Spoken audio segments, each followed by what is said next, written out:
आप लोगों को दूसरों को सुनाना बल्कि आपको समझा रहा हूं। प्यारे बुजुर्ग और दोस्तों, देखो एक बीवी मर गई ना, दूसरी मिल सकती। जब हजरत बहुत जल्दी बेशक बोले नहीं, बड़े लोग आए, तजुर्बा रहता, आप लोग ऐसा डार्क मत लो। प्यारे बुजुर्ग और दोस्तों, एक मर गई तो दूसरी मिल सकती, मिल सकती नहीं मिल सकती? बोल, मिल सकती। और पहली जो गई थी वो बीविच थी, दूसरी जो आएंगी वो बीविच है, चेंज नहीं होती। समझ रहे हैं आप? चेंज नहीं होती। पहली भी बीविच थी, दूसरी भी बीविच है हैदराबाद स्टाइल में। फिर तीसरी, अगर दूसरी समझो कि अरे वो खतरनाक दिख रहा बोल के भाग गई, तीसरी आई तो तीसरी भी बीविच है नहीं।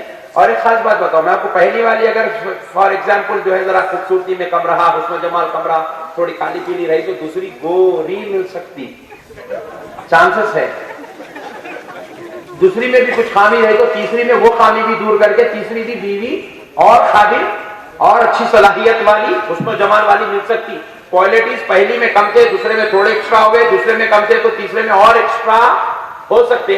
चौथी अगर मिल गई तो चौथी भी बीविच होती नहीं। इन्हें भागने की जरूरत है ना मरने की जरूरत है। एक को रख के दो को भी ला सकते, दो को रख के तीन ला सकते, तीन को रख के चार ला सकते। यह अलग बात है, आजकल ऐसा सिस्टम नहीं चल रहा होगा, मगर इस्लाम में इजाजत है, ऐसा कर सकते। एक बीवी मर जाए तो दूसरी मिल जाएगी, दूसरी मर गए तो तीसरी मिलेंगी, तीसरी मर गई तो चौथी मिल सकती है। लेकिन नौजवानों याद रखो, कसम उस रब्बुल जलाल की, अगर एक मां मर जाए, पूरी कायनात की औरतों को जमा कर लो, दूसरी मां नहीं मिल सकती है, दूसरी मां नहीं मिल सकती है। आप बोलेंगे मेरे वालिद साहब दूसरी शादी कर लिए, वो वालिद की बीवी हो सकती है, दूध पिलाने वाली मां नहीं बन सकती है। वालिद की बीवी होने के नाते मां तो बोला जाएगा, मगर 9 महीने पेट में रख के दर्द बर्दाश्त करने वाली मां नहीं बन सकती है। रातों को उठ उठ कर अपने कलेजे के टुकड़े को संभालने वाली मां नहीं बन सकती है। प्यारे बुजुर्ग और दोस्तों, कुर्बान जाएं, ये तो मां है। अब जरा गौर करो, अगर एक बेटा मर जाए दूसरा पैदा हो सकता है, दूसरा चला जाए तीसरा आ सकता है, तीसरा अगर बूढ़ हो जाए चौथा मिल सकता है। रब ने कुव्वत दी है, 40 बेटे पैदा कर सकते हो, हर बेटे के बाद बेटा हो सकता है। मगर अगर एक बाप मर जाए, पूरी कायनात के मर्दों को जमा कर लो, हर किसी को भाई कह सकते हो, चचा कह सकते हो, खालू कह सकते हो, मामू कह सकते हो, खुदा की कसम किसी को अपना बाप नहीं कह सकते। अल्लाह ने मां और बाप में वहदानियत रखी है। काबिल गौर नुक्ता है दोस्तों। अल्लाह ने जिस तरह अपनी रुबूबियत में वहदानियत, मुस्तफा की महबूबियत में वहदानियत, माँ बाप की वालिदियत में अल्लाह ने वहदानियत रखी है। इसमें एकताई है। वालिद के जैसा फिर कोई वालिद नहीं हो सकता, माँ के जैसी फिर कोई माँ कायनात में नहीं हो सकती। इसलिए जब तक ये हमारे पास है, ये अल्लाह का एक बहुत बड़ा इनाम है, अल्लाह की एक बहुत बड़ी नेमत है। इसको जितना हो सकता है संभाल ले, अदब कर ले, एहतराम कर ले, ताजीम कर ले, खिदमत कर ले, दुआ ले ले, इनका साया सर पे रख ले, आबाद होते चले जाओगे, आबाद होते चले जाओगे, सरसब्ज़ शादाब होते चले जाओगे, हर बला से बचते चले जाओगे, हर मुसीबत से टकराते चले जाओगे, हर मैदान में कामयाब होते हुए नजर आओगे। हजरत सय्यदुना मूसा अलैहिस्सलाम एक बार अपने घर से निकल रहे थे, आसमान से निदा आती है, मूसा अब जरा घर से निकलो तो संभल के निकलना, एहतियात से बाजारों में रास्तों में चलना। हजरत मूसा अलैहिस्सलाम रब की बारगाह करने गए, अल्लाह हर बार निकलता था, कभी आपने ऐसे नहीं फरमाया कि संभल के निकलना, एहतियात से चलना, अपना ख्याल रखना, कभी आपने नहीं फरमाया।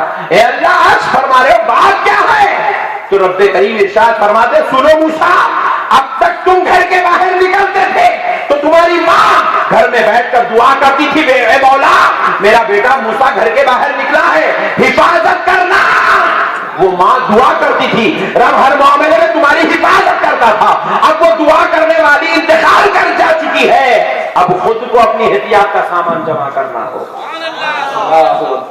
तो प्यारे बुजुर्ग और दोस्तों, ये वो माँ है जिसकी दुआ अंबिया का भी काम, अंबिया के लिए भी सरपरस्ती का काम करती है, अंबिया के लिए भी हिफाजत का काम कर रही है। लेकिन अफसोस आज हम गुनहगार होकर भी अपनी माँ की दुआ लेने तैयार नहीं है, माँ बाप के साथ हुस्न सलूक करने को तैयार नहीं है, माँ बाप के साथ नेकी का काम करने को तैयार नहीं है। नौज़ बिल्लाह मिन ज़ालिक, अस्तग़फिरुल्लाह। बूढ़े माँ बाप औलाद के लिए नौज़ बिल्लाह आज की न्यू जनरेशन ने अपने बूढ़े माँ बाप को अपने लिए एक अजाब समझा है, अपने लिए मुसीबत समझी है, अपने लिए वबाल समझा है। नौजवानों आज जाओ अपने बूढ़े माँ बाप के पैर पड़कर उनका शुक्रिया अदा करो कि वो तुम्हारे घर में तुम्हारे साथ रह रहे हैं, वो तुम्हारी सरपरस्ती कर रहे हैं, वो तुम्हारी निगरानी कर रहे हैं। क्योंकि ताजदार कायनात रहमतुल लिल आलमीन सल्लल्लाहु अलैहि वसल्लम इरशाद फरमाते हैं, उस घर पर अल्लाह का अजाब नहीं आता, उस घर पर बलाएं आफात रंज अलम नहीं आते, उस घर पे खुदा का कहर, खुदा का जलाल नहीं नाज़िल होता जिस घर में दो किस्म के लोग रहते हैं। सहाबा ने पूछा, या रसूल अल्लाह वो दो किस्म के लोग कौन हैं? हुजूर ने कहा, एक ढीली चमड़ी सफेद दाढ़ी वाले, ढीली चमड़ी कह के मां की तरफ इशारा किया, सफेद दाढ़ी कह के बाप की तरफ इशारा किया। हुजूर ने कहा, जिस घर में बूढ़े माँ बाप हो उस घर पे अल्लाह का अजाब नहीं आता। फिर आगे इरशाद फरमाते, दूसरे वो लोग जिस घर में दूध पीने वाले रहते हो, बहने के बच्चे रहते हो, छोटे बच्चे रहते हो, कमसीन बच्चे रहते हो, जिस घर में बच्चे होते हो उस घर पर खुदा का अजाब नहीं आता।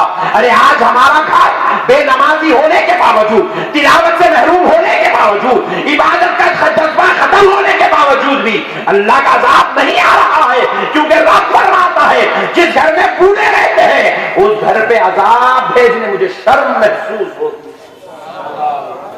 बूढ़े माँ बाप को नऊज़ बिल्लाह मिन ज़ालिक जो लोग बोझ समझते हैं, होश संभाले, उन बूढ़ों ने तुझे अल्लाह के अजाब से बचाए रखा है, उनकी दुआओं ने तुझे हादिसात से संभाल रखा है, उनकी मोहब्बतों ने तुझे खुदा के फजल से खरीद कर रखा है। मुअज़्ज़ज़ सामीन इकराम, बिलखुसूस है नौजवान दोस्तों, तुम्हें अल्लाह और उसके रसूल का वास्ता अपने माँ बाप का अदब करो। वो कैसे भी होंगे उनका मामला, तुम्हारा और हमारा सिर्फ एक ही मामला, हम उनके साथ अदब करें, एहतराम, ताज़ीम करें, उनकी मोहब्बत अपने दिलों में बसा के रखें। जो कुछ हो सकता है, जितना हो सकता है, अपने जान से ज्यादा उनके लिए खर्च करने की कोशिश करें। एक बड़ा प्यारा वाकया सुनाकर अपनी बात को इंशाअल्लाह ताला मौजू की तरफ ले आता हूं। प्यारे दोस्तों सुने, हालांकि ये आज मेरा मौजू नहीं है, लेकिन मैं बतौर नजर आपकी खिदमत में पेश कर रहा हूं, क्योंकि आज हमारा शहर इस अजाब की लपेट में मुब्तला हो रहा है। आज की नौजवान नस्ल इस गंदी और मनहूस चीजों में फंसकर अल्लाह और उसके रसूल की नाराजगी अपने गोद में पकड़ रही है। इसलिए मेरे प्यारे दोस्तों, अब एक और वाकया सुन लीजिए, इंशाअल्लाह माँ की अजमत, माँ का मकाम, माँ का मर्तबा, वालिद का मर्तबा समझ में आएगा कि उनकी दुआओं में अल्लाह ने क्या तासीर रखी है। आज हमारे पास मैं तो कई ऐसे लोग हैं, नौजवान हैं, क्योंकि मैं भी हैदराबाद शहर ही का हूँ पैदाइशी, तो वो हिसाब से मैं हैदराबाद शहर को जो है तकरीबन 35 साल से यहाँ के लोगों को देख रहा हूँ, पैदा हुए जब से, तो अजीब व गरीब किस्म के लोग दिखते हैं, अजीब व गरीब किस्म के माहौल नजर आते हैं। मैंने एक ऑटो के ऊपर देखा, ऑटो वाले ने पीछे लिख के लगाया, सास की दुआ। अरे मैं बोला, ये टिपिकल कहां से आ गया भाई, शहर को बदनाम करने के वास्ते। यहाँ तो अब तक सब माँ की दुआ लेके चले सो बैठे हैं, बाबा की दुआ लेके चले सो, इन्हें नया ही निकला सास की दुआ। ये जमात वाले कैसा निकल गए, इन्हें वैसा निकल गया सो है। प्यारे बुजुर्ग और दोस्तों, प्यारे बुजुर्ग और दोस्तों, अब ये भी एक नया सिस्टम चल रहा है हैदराबाद में। समझ में आया तो अच्छा है, नहीं समझ में आया तो जाके ससुराल में रह जा रहे लोग। अरे क्या खतरनाक हो गए, तो अब ससुराल वाले मजबूर है, उसको नहीं रख ले तो बच्ची को रोड पे डाल देता, हमारी घर के भी चबूतरे पे सुला देंगे बोल के मजबूरन उसको भी रख ले। वो दाम दहेज लिया तो पूरा गाड़ी भी बेच लिया, फ्रिज भी बेच लिया, टीवी भी बेच लिया, सोना भी बेच लिया, आखिर में जाके ससुराल में रह गया। इतने खतरनाक हो गए मेरे भाई, हमारे भाई यहाँ देखे तो ताज्जुब हो रहा, ना उसको अम्मा जान की खबर है ना बाबा जान की पुरसान हाल है, बस गया ससुराल में रहेगा। ससुराल वाले परेशान है, वो घड़े में डालते तो अच्छा था, इसको कहीं को दिए की सोच रहे नहीं। अब आप लोग भी रह रहे तो टेंशन न लो, लेकिन मालूम है आप लोग शरीफ लोग नहीं रहते बोलते। प्यारे बुजुर्ग और दोस्तों, कुर्बान जाए, नहीं रहना बुरी बात है। अल्लाह हमको मर्द बनाया, मर्द क्या बनाया बोलिए? हाँ, मर्द किसी के बलबूते पे नहीं रहता, सब मर्द के बलबूते पे रहते।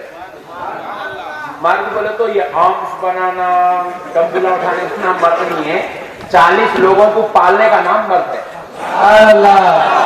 सही तारीफ सुना रहा हूं आप लोग अब तक यूं जिमों में जाके यूं यूं करके तो बेकार बात है। वो जिम में जाओ एने फोड़वा। सही मर्द वही है जो कम से कम 10 लोगों की किफालत करता, सबसे ज्यादा माँ बाप का इलाज कराता, माँ बाप को खाना खिलाता, कपड़े बनाता, बीवी बच्चों के साथ हुस्ने सुलूक करता, अपने बच्चों को रोजाना रात में आते वक्त कुछ तो भी चॉकलेट ये वो लेके आता है, बीवी को लेके जाता, माशाल्लाह बेहतरीन बिरयानी खिलाता। उन्हें मर्द है। समझ रहे हैं आप? सही तारीफ पर मर्द की नोट करते तो कर लो आप। ये आजकल हमारा सिस्टम कैसा होगा, कितने खतरनाक हो गए। देखो हम लोग घर के सामने गाड़ी लाके गेट भी नहीं खोलते, गाड़ी पे से उतर के हारन मारते, साहब हारन मारते, बेगम तो भाग के आना, बहन तो भी भाग के आना, बोलते भाग के आके गेट खोलना, रिसीव करना आइए। अब इन्हों अंदर उतरते, जैसे ही गाड़ी का हारन मारे, अंदर अम्मा जान अपने कमरे में भाग जा रहे हैं, बीवी उन्होंने अंदर कमरे में भाग जा रहे हैं, उन्होंने प्याज काट लेते ले लेकर चूल्हे में भाग जा रहे हैं, बच्चे पूरे जाके बैगा खोल लेकर बुका खोल लेकर बड़े आ रहे हैं बच्चे। मेहमान तो बच्चे क्या हुआ ऐसा कहीं भाग रहे, अब्बू शेर आए। ये हालत है हमारी। हमारे घर को हम दहशतगर्द का अड्डा बना के रखे हैं, बम फोड़े तो जैसा इराकियों को डर हो रहा, हमारा हॉर्न बजा तो वैसा घर में डर हो रहा। ये मुसलमानियत है, लानत है इसी मुसलमानियत पे। अरे हमारे आका रहमतुल्लिल आलमीन ने जो हमको दर्ज दिया वो हमारी मिजाज ऐसी होनी चाहिए, हमारी गाड़ी का हॉर्न नहीं, गाड़ी के इंजन की आवाज सुने तो माँ को महसूस हो जाए अब मेरा पालने वाला बेटा आ गया है, मेरे ख्याल रखने वाला शौहर आ गया है, हमको जो है नेमतें खिलाने वाला बाप आ गया है, मोहब्बतों से नवाजने वाला भाई आ गया है। हमको देखकर लोग कमरा कमरा कोना कोना ना भागे, इस्तेमाल करने के लिए सारा घर दरवाजे पे आके खड़ा हो जाए। ये मुसलमान मर्द की औलाद मर्द है मेरे भाई, मोहब्बतें बांटने का नाम मर्द है। ये सब बेकार बातें हैं। किराक नहीं बनना, गुस्से वाले बोले तो समझ में नहीं आता, किराक बोले तो हैदराबाद में जल्दी समझ जाते, इसलिए बोल रहा हूं किराक नहीं बनना, हम मोहब्बत वाले बनना। हमारे आका रहमतुल्लिल आलमीन के सदक़े जाएं, अगर सरकार को आने घर नमाज पढ़ के आने में 2 मिनट 4 मिनट 5 मिनट हो जाते हैं तो फरमाते हैं अज़वाज मुतहरात अपने गुजरे में ऐसी बेचैन हो जाती थी जैसे मछलियां पानी के बाहर बेचैन हो जाती हैं। अल्लाह सरकार ऐसी मोहब्बत फरमाते थे अपने अज़वाज मुतहरात से, अपने कबीले वालों खानदान वालों से। तो हम भी अपने घर वालों से, अपनी माँ से, अपनी बहन से, अपनी बीवी से, अपनी औलाद से ऐसी मोहब्बत करना। एक और बात में तुम लोग सुनने के इसलिए बोल रहा हूँ, अभी बयान शुरू नहीं हुआ मेरा, आप लोग फजर तक बैठते नहीं, और मेरे को भी फजर से पहले नींद आती नहीं, मुसीबत ये है, तो इसलिए इंशाल्लाह मैं भी बैठता हूँ। तो आप लोग अभी तो बयान शुरू नहीं हुआ, थोड़ी अच्छी बात बोलता हूँ क्योंकि जरा बुजुर्ग लोग भी बैठे हुए हैं। अगर आप लोग भी है तो जरा जाके घरों में बोलो मौलाना अहमद नक्शबंदी साहब आपके वास्ते बयान भेजे, बोल के सुनाओ जरा। हुआ क्या, आजकल कई ऐसे किस्से हैं डोरी केसों की शक्ल में बदल गए। तो ये डौरी केस क्यों हुआ, डौरी केस क्यों हुआ बोल के पूछे तो बोले बहू को जाके पूछे क्या अम्मा अच्छा तुम्हारे बाबा 10 लाख लगा के शादी करे, उन लोग जो है 8 लाख लगा के शादी करके बेहतरीन वलीमा करके 4 बजे रात तक बाजा बजा बजा के तुम्हारा लाए तो है, उन लोग बजाए से भोज था तुम कहीं को बजा रहे अम्मा बोल के पूछे बहू को। तो बहू क्या बोल रही मालूम है, कोर्ट में खड़े होके जज के सामने ठहर के साहब मेरे ससुरे मेरे को बात बात पे टोकते, बात बात पे टोकते, बात बात पे टोकते, मेरा जीना हराम करके रख दिए, इसलिए मैंने को यहाँ लाली बोलते बोल रही। तो मैं भी ससुरे को पूछा, बोला आखिर तुम टोकते थे तो कहाँ टोकते थे जी, नहीं कोर्ट में जाके इतना जो है तुम्हारे खिलाफ बोल के तुम्हारे जेल को बुला ली, तुम आकर टोकते कहाँ थे, कहाँ तुम शरार कर कुछ भी नहीं, कोई साहब चाय ला के दिए तो देर से ला के दिए तो मैं पुकार लिया, उसको इच्छा कर देती क्या। जरा गौर करो, ये पुकारना कैसा खतरनाक है वो भी जरा समझना चाहिए। हमेशा बहू को गलत बोलना बुरी बात है, हम भी अपनी इस्लाह कर लेना चाहिए, हम लोग कितने खतरनाक हो गए नहीं भाई। अब देखिए बहू चाय लेके आके अब्बा जान चाय लो, और बात बहुत तो जरा इंटरनेशनल टाइप के डैडी, डैडी को डैडी नहीं बोले, दूसरे को डैडी बोल रहे हैं, बोले डैडी चाय। आप डैडी बोले तो डैडी खुश हो जाना, नहीं मेरी बेटी बोले जैसा बोल रही भाई बोल के डैडी अब चाय पी लेना नहीं, अब डैडी के नखरे से क्या चाय लिया आप, घड़ी को देख रहा होने परेशान, ये क्या है जनाजा निकलने वाला है। 7:30 हो गए, अब लाते चाय। 6 बजे उठो, मैं उनके जब से बैठा हुआ, अब जाके देते चाय मेरे को। अब इन्हें बोली डैडी बोले से भी गया, उसी मेहनत चोट के बनाई से भी गया, सब खत्म होगा, गालत होगा पूरा। यही सिखा है तुम्हारे अम्मी दोनों का ही, उनके घर में इनके घर में अम्मी अब्बा गई को अपनी, इसके भी अम्मी अब्बा को गिने तो बहुत अच्छे चल, बहुत खुशी हो रही बोलते क्या तकलीफ तो होगी ना भी, किसी भी बेटी की माँ बाप को आप गिनेंगे उसके बाद उन्हें आपको दुआ देना, ऐसा नहीं होता। तो अब क्या करते मालूम है, बोलती ऐसा बड़े मियाँ जान तो बोल के डैडी डैडी बोल के चाय ला के दी, इज्जत से पीने के बजाय तुम शरारत की बात ना कर रहे। आज तो 7:30 को दी, कल 8 बजे से पहले दे दूंगा, देख लो तुम इधर पीटते रहो पुकारते रहो। आज 7:30 से पहले कमरे के बाहर निकलते नहीं, तुमको चाय ला के देते नहीं, किस्सा खत्म। आप यहाँ से टेंशन, अभी 7:30 कुछ नहीं मिली तो इतना पुकार लिए, अब 8 बजे मिली थे तो इन्हों तो पूरा घर को तो हवाला बना देंगे। अब टेंशनों पे टेंशन, झगड़ों पे झगड़े। उसमें हो रहा क्या मालूम, ये सास के बहू के, ये सास के बहू के, ये ससुरे के बहू के टेंशनों में वो बेटा 35 साल की उम्र में शुगर। ओ अरे मैं तेरे को तो टेंशन इसलिए है ना बाबा, इतने अच्छे कारोबार चल रहे हैं, आलिशान बिल्डिंग है, कहीं शुगर आ रही, क्या घर में इतना टेंशन है, घर को जाना ही दिल नहीं कर रहा बेटे का। ये भरवा के रखे हमारा घर 90%। हंस लो आप, हंसो ना को या लोटो, मगर 90% घर आज इस लपेट में बर्बाद हो रहे हैं, तबाह हो रहे हैं, बच्चे बर्बाद हो रहे हैं। बच्चे जो छोटे छोटे बच्चे जो घरों में, उन लोग गालियां सुनते सुनते, ये झगड़े देखते देखते उन्हें क्या बनना मालूम, आगे चल के रौडी। उन्हें पेट में से लिखा के नहीं ना रौडी बन गया, घर के हिस्से देख देख के रौडी बन गया, घर के हिस्से देख देख के नाफरमान बन गया, घर की कहानियां सुन सुन के बर्बाद हो गया, तबाह हो गया। प्यारे बुजुर्ग और दोस्तों, बहरहाल अब आप सोच रहे होंगे मौलाना फिर हल क्या है, वो ससुर जी को क्या करना। मैं बोलता हूँ उसका हल अमल कर दे भाई। यहाँ बूढ़े लोग 2-4 लोग बैठे, वो भी अल्लाह वाले शरीफ लोग, उन लोग ऐसा नहीं करते, मगर आप लोग जरा बुढ़े हुए जब इस बात को याद रखो। बहू 7:30 को चाय लाके दे रही है और आपको पीना है 6 बजे, 7:30 को लाके दिया तो चाय ले लेना शाम। डैडी बोले माँ मेरी बेटी लाई बजे पी लेंगे, क्या बेहतरीन बना बेटे चाहिए आप, वाह जबरदस्त चाहिए बेटे। ऐसी चाहिए अगर रोजाना मेरे को थोड़ा 1 घंटा पहले मिल गई ना बेटे, 2 दुआएं और निकलते मुझे बोलना। तुम्हारे अम्मी बहुत अच्छा सिखाए बेटे तुम्हारे को, तुम्हारे अम्मा जान को अल्लाह खुश रखो, तुम्हारे को खुश रखो, अल्लाह तुम्हारे को सदा सुहागन रखो, तुम्हारे जरिए से अल्लाह हमारे खानदान को नेक बच्चे जो बोल के 2-4 चुपके दुआ दियोगी तुम। कल 6 बजे नहीं मिलती क्या, देखो आप काम लेने का तरीका है मेरे भाई। हम लोग वो तो अखलाक भूल गए, दीनदारी भूल गए, नेकी का काम भूल गए। अजी कुर्बान जाओ जी मेरे आका, हम कैसे नबी की उम्मत में पैदा हुए, कितने खतरनाक काम कर रहे हैं मेरे भाई हम लोग। रसूल अल्लाह इरशाद फरमाए, ताना मारने वाले की मैं शफाअत नहीं करूंगा, फरमाने सरकार 2 लोगों की मैं शफाअत नहीं करूंगा बोले सरकार। एक ताना मारने वाला, जुबान से ताने मारते भावों को, तुम्हारे अम्मा यही सिखाए क्या, अच्छा आप ये शोहरा भी मारते। मैं कई ऐसे लोगों को देखा जिनकी दाढ़ियां सफेद हो गए, रिटायरमेंट के बाद बोल रहे हैं बेगम वो तुम्हारे बाबा साइकिल देते बोले थे जी, अब तक नहीं दिए। अरे बाप रे बाप, अब साइकिल दिए तो क्या करता है, उस पर बैठ के जाते हैं क्या।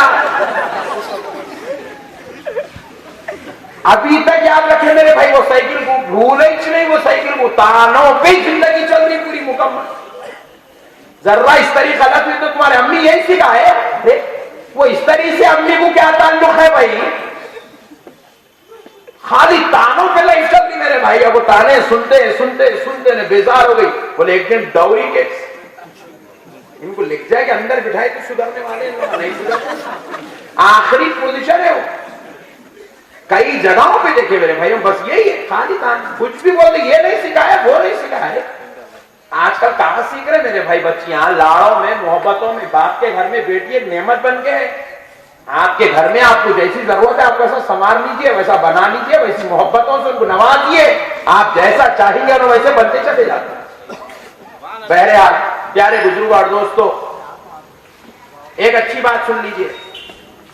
कई ऐसे लोग हैं जो आज के इस मुआशरे में दीनदारी से करोड़ों मील दूर है, जिसकी वजह से घर बर्बाद है, आलीशान जिंदगियों के बजाय जेल खानों में जाकर बैठे हुए, आलीशान जिंदगियों के बजाय कोर्ट कचहरियों की हाथियां डालते पेशियां देते देते थक गए। दोस्तों सुनो, कुर्बान जाओ मेरे आका रहमतुल्लिल आलमीन सल्लल्लाहु अलैहि वसल्लम के किरदार पर।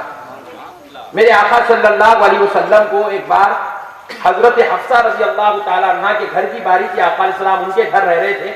हजरत नबी पाक अलैहिस्सलाम के लिए हजरत हफ्सा ने नाश्ते का इंतजाम किया। आप नाश्ते के लिए तशरीफ लाए और दस्तरखान पर बैठे नाश्ता फरमाने लगे। नबी पाक सल्लल्लाहु अलैहि वसल्लम ने तबीयत के मुताबिक आका अलैहिस्सलाम जितना तनावुल फरमाते थे, उस बार भी आका अलैहिस्सलाम ने उतना ही तनावुल फरमाया। और फिर तनावुल फरमाकर आका अलैहिस्सलाम को किसी काम की गर्ज से जाना था। आका अलैहिस्सलाम हजरत हफ्सा से मिले और फिर नबी पाक अलैहिस्सलाम तनावुल फरमा लिए और चले गए। दौरान तनावुल आका अलैहिस्सलाम ने हजरत हफ्सा को कहा, हफ्सा तशरीफ लाए, आप भी खाना खा लें। तो हजरत हफ्सा रजी अल्लाह ताला अन्हा अर्ज़ करती, या रसूलल्लाह, मैं रोजे से हूं, मैंने आज नफिल रोजे का इरादा किया है, मैंने रोजे की नियत कर ली, मैं रोजे की हालत में। आका अलैहिस्सलाम फिर अपना खाना तनावुल फरमाया और आका अलैहिस्सलाम चले गए। जब हजरत हफ्सा का रोजा खत्म हुआ, इफ्तार का वक्त आया, हजरत हफ्सा ने इफ्तार फरमाई। बाबू जरा बैठ जा बेटा, बैठ जा। हजरत हफ्सा ने रोजा इफ्तार किया और उसके बाद जब खाना तनावुल करने लगी तो हजरत हफ्सा एक निवाला मुंह में ली और झट से वो निवाले को दस्तरखान पर डाल दी और चीख मारने लगी। अज़वाज मुतहरात जो बाज़ुल खुर्ब व जवार में रहते थे वो दौड़ी हुई हजरत हफ्सा की तरफ आई और पूछने लगी, क्या हुआ, तो ये कोहराम मच रहा है। हजरत हफ्सा रो रही है, दारो खतार रो रही है, कहती है, अल्लाह तेरी रहमत और तेरे नबी की रहमत के सदक़े जाती है। ये कहती जा रही है, रोती जा रही है, कहती जा रही थी।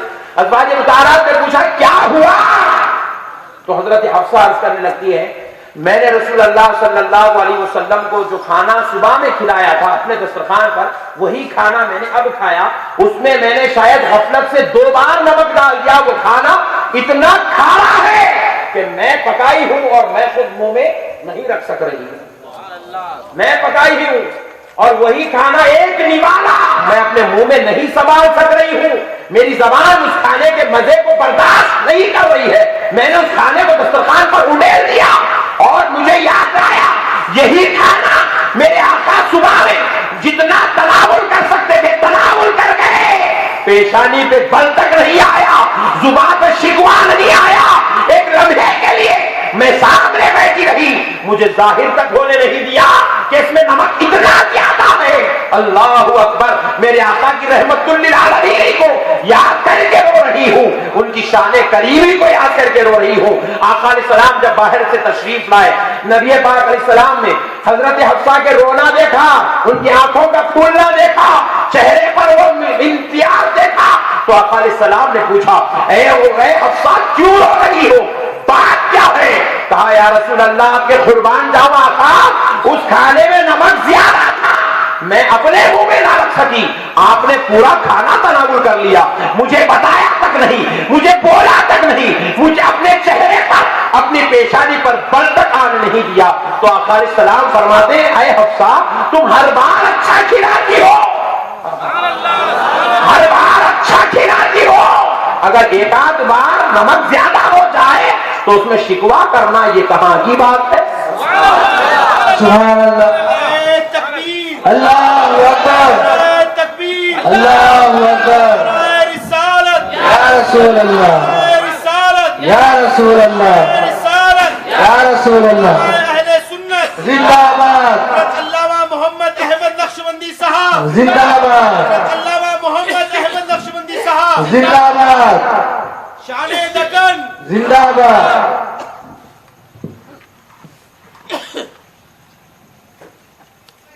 दोस्तों, सरकार ने जिंदगी का उस्लूब बताया है, तरीका बताया है। आका अलैहिस्सलाम ने कहा, ये तुम्हारी खिदमत करती हैं, ये तुम्हारे साथ उसने सलूक करती हैं, तुम्हारे लिए अपने घर बार को, अपने भाइयों को, अपने बहनों को, अपने माँ को, अपने बाप को, अपने रिश्तेदारों को, अपने खानदान को, कबीले को और पूरी अपनी कायनात को छोड़कर सिर्फ तुम्हारे हुजरों में कैद हो गई है।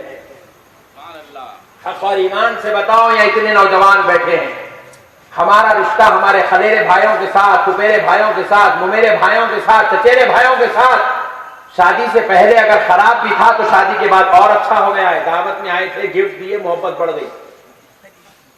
मगर हमारी अहलिया, हमारे घर की बीवियों में आप गौर करिए, शादी से पहले अगर उनका रिश्ता पूरे खानदान वालों से अच्छा था, लेकिन अब एक शौहर की खुशी के खातिर उन्होंने पूरे खानदान से रिश्ता तोड़ लिया है।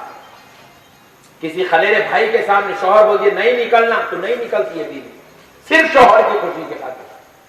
शौहर ये कह दिया कि तुम जो है अपने चचाजाद भाई के सामने नहीं निकलना, खुदा की कसम मर जाएगी मगर अपने चचाजाद भाई के सामने, जिसके साथ बचपन से जिंदगी गुजारती आई है, जिसको अपना सगे भाई से ज्यादा अहमियत देती आई है, उस भाई के सामने निकलने तैयार नहीं है, सिर्फ एक शौहर की खुशी के खातिर। मगर ये बेचारा शौहर है, लम्हे लम्हे ताने मारता, छोटे छोटे कामा नहीं हुई आते की अबू शेर है दस्तरखान बिछना, मुर्गे मुसल्लम सामने आना, नहीं आए तो भाई समझो खराबा बेचारी का अजाब बना के रख दे तो उसकी जिंदगी को। ये कौन सी इंसानियत है मेरे भाई, कौन सिखाएगी ये मुसलमानों को? ये कहाँ का दस्तूर है कि मेरे भाई कहाँ से लाए हम लोग ये चीज? हमें आज तक समझ नहीं आया, आज तक समझ में नहीं आ रही है। जुल्म ज्यादती करने के बाद अब याद रखो नौजवानों, 1 लाख नमाजा पढ़ो, 1 करोड़ हज करो, 2 लाख कुर्बानियां दियो, 26,000 मुसलमान बच्चियों की शादियां कराओ। घर में अगर बीवी खुश नहीं, माँ बाप खुश नहीं, बच्चे खुश नहीं, खुदा की कसम सुन लो अल्लाह भी खुश नहीं, अल्लाह भी खुश नहीं। लाख कामा बाहर कर लो आप जाके, आपकी नमाज से आपके घर वालों कोई ताल्लुक नहीं है, वो आपकी खबर में काम आने वाली है, लेकिन आपके घर वाले खुश है तो खुदा की कसम मैं नहीं, मदीने वाले मुस्तफा इरशाद फरमाते हैं जिस बेटे से उसका बाप राजी है सुन ले उससे उसका खुदा राजी है। हुजूर इरशाद फरमाते हैं जिस बेटे से उसका बाप नाराज है उस बेटे उससे उसका रब नाराज है। अल्लाह अकबर। बाप की खुशी, माँ की खुशी को रसूल अल्लाह ने रब की खुशी करार दिया, बाप की और माँ की नाराजगी को रसूल अल्लाह ने रब की नाराजगी करार दिया है। ऐ नौजवानों, घरों के अंदर अखलाक, औलाद से मोहब्बत। बेल्ट डाले के मार रही थी, अरे इंसान है जी, उन्हें कौन बोले कि बेल्ट डाले को मारो बोल के? कौन सा कानून बोला है? नौज बिल्लाह। ये कुफ्फार के काम है मेरे भाई, ये मजूसियों के काम है। खुदा की कसम मुसलमान बेल्ट पकड़ने वाला नहीं होता। हमारी औलाद बेल्ट से अगर डरती है तो औलाद की गलती नहीं, हमारे किरदार की गलती है। हमारा किरदार गलत हो गया है, औलाद को छड़ियां लेके मार रहे हैं। इंसान है कि वो जानवरों को भी नहीं मारते छड़ियां लेके, जानवर को नहीं मारते मेरे भाई छड़ियां लेके, बच्चों को मार रहे, छड़ियां लेके मार रहे, हाथा फेरियां उतार रहे, कल्लों में पूरे लाल लाल बुले। स्कूल को गए तो बच्चे क्या हुआ, दुलंडी हुई थी क्या? ये हालत है मेरे भाई। कौन बोले जी मेरे भाई नौज बिल्लाह ये इंसानियत है? अस्तगफिरुल्लाह।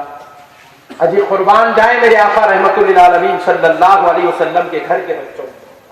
अल्लाह अल्लाह। सरकार ने अपने बच्चों को, जिनको सरकार अपना बेटा कहते थे, उस इमाम हसन और इमाम हुसैन को सरकार ने ऐसी तरबियत अता फरमाई थी, खुदा की कसम रसूल अल्लाह ने कभी हाथ नहीं उठाया, मौला अली ने कभी हाथ नहीं उठाया, सैयदा फातिहा ने कभी हाथ नहीं उठाया। हाथ उठाना तो दूर की बात, उन्होंने तरबियत ऐसी की थी कभी घूर के देखने की भी नौबत नहीं पड़ी। किरदार हमारा ऐसा हो, हमारी औलाद खुद ब खुद उनके अंदर रहम पैदा हो, उनके अंदर अखलाक पैदा हो। ये कब होगा मालूम? हम अपने अम्मी जान का अदब करें तो उन्हें 100% अपना अदब करता। कॉमन सेंस है। एक साहब मेरे को पूछे, मुझे साहब इतने फुटके गुटके खा रहे, सही जगह पे पकड़े आती बोला कहीं को खा रहा हूँ। टीवी में तो नहीं दिखा रहे ना भाई, हर लोग टीवी में देख के बर्बाद हो रहे। टीवी में गुटखा खा बोल के दिखा रहा क्या? बोलो ना भाई। टीवी में सिगरेट क्यों बोल के दिखा रहा? 14 साल की उम्र के, 12 साल की उम्र के बच्चों को सिगरेट आप लोग बोल के कोई तो हीरो बोल रहा। गलत बात है, हीरो को बदनाम न करो आप लोग। असल हीरो तो घर में है जी, असल ट्रेनिंग तो घर में हो रही। लाइव चैनल रोजाना देख रहा हूं। क्या स्कूल को जाने से पहले बाबा जान बोले बेटे चुन्नू भाई के डब्बे पे जाके बोलो बाबा के पास छुट्टे तो फुल फ्लैट के डब्बिया क्यों बोलो। चुन्नू भाई के पान के डब्बे को रोजाना ये छोटा मुन्ना 8 साल की उम्र से जा रहा आ रहा, जा रहा आ रहा, जा रहा आ रहा, 4 साल की ट्रेनिंग है उसके पास।